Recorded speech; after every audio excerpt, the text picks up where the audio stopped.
Ivana, ഇജ്ജ് വിചാരിച്ചിക്കണേ ഞാൻ നേർക്കിന് എന്നോട് മുണ്ടാതെ നിന്നേന്ന്. തൽവൻ്റെ സ്വഭാവം എനിക്കറിയാം. അപ്പം ഓള് പറയുന്ന ഞാൻ അനുസരിച്ചത്. ഓളെ ഭയങ്കര പേടിയാണ്. ഓളെ ഞാൻ സങ്കടപ്പെടുത്താതിരിക്കാനാണ് അങ്ങനെയൊക്കെ എന്നെ പറഞ്ഞിതാക്കിയത്. അല്ലാതെ ഞാൻ ഇതാക്കില്ല കേട്ടോ. എനിക്ക് അങ്ങനെ അവൾ പറഞ്ഞപ്പോൾ തന്നെ എന്തോ ഒരു സങ്കടം മനസ്സിൽ പൂത്ത് വന്നിന്. അതുകൊണ്ട് ഞാൻ ഇൽവാന ഗ്രൂപ്പിൽ നിന്ന് ഒഴിവാക്കല്ലേ പ്ലീസ്. ഞാൻ ഞാൻ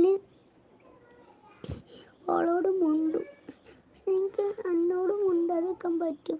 ഞാൻ ആഴ്ച വന്നെന്ന് എനിക്ക് എന്നോട് നല്ല ഇഷ്ടം. പക്ഷെ തൽവനോടൊക്കെ മുണ്ടാതിരിക്കാൻ പറ്റില്ല. അപ്പോൾ അവൾക്ക് മനസ്സിലാവും ഞാൻ ഓളോട് മുണ്ടും. ബിജ് ഇനി ഓളോട് മുണ്ടില്ലാന്ന് ഞാൻ പറയരുത് കേട്ടോ. ഞാൻ മുണ്ടൂലാന്ന് പറയരുത്. ഈ പറഞ്ഞൊന്നും ഇജ്ജ് പറയരുത്. ഓക്കെ.